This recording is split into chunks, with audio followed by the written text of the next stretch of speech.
Hi అండి, welcome to అనిలాస్ kitchen. ముందుగా అందరికీ ఉగాది శుభాకాంక్షలు. ఈరోజు ఎంతో రుచికరమైన షడ్రుచులతో కూడిన ఉగాది పచ్చడి ఎలా చేయాలో చూద్దాం. ముందుగా దీనికి కావాల్సిన పదార్థాలు చూద్దాం. మామిడికాయ, మిరియాల పొడి, ఉప్పు, బెల్లం, చింతపండు, వేప పువ్వు. ముందుగా ఒక బౌల్లో చింతపండుని నానబెట్టుకోవాలి. పిప్పి లేకుండా రసాన్ని తీసి పక్కన పెట్టుకోవాలి. ఇప్పుడు ఒక బౌల్లో చింతపండు రసాన్ని తీసుకొని అందులో 2 టీ స్పూన్స్ బెల్లం పొడి,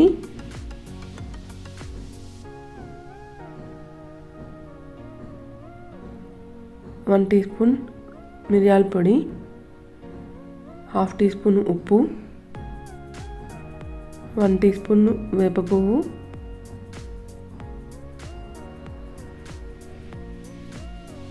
మామిడికాయ ముక్కలు అన్నీ వేసి ఒకసారి మంచిగా కలుపుకోవాలి. అంతే అండి, షడ్రుచులతో కూడిన ఎంతో ఆరోగ్యకరమైన ఉగాది పచ్చడి రెడీ.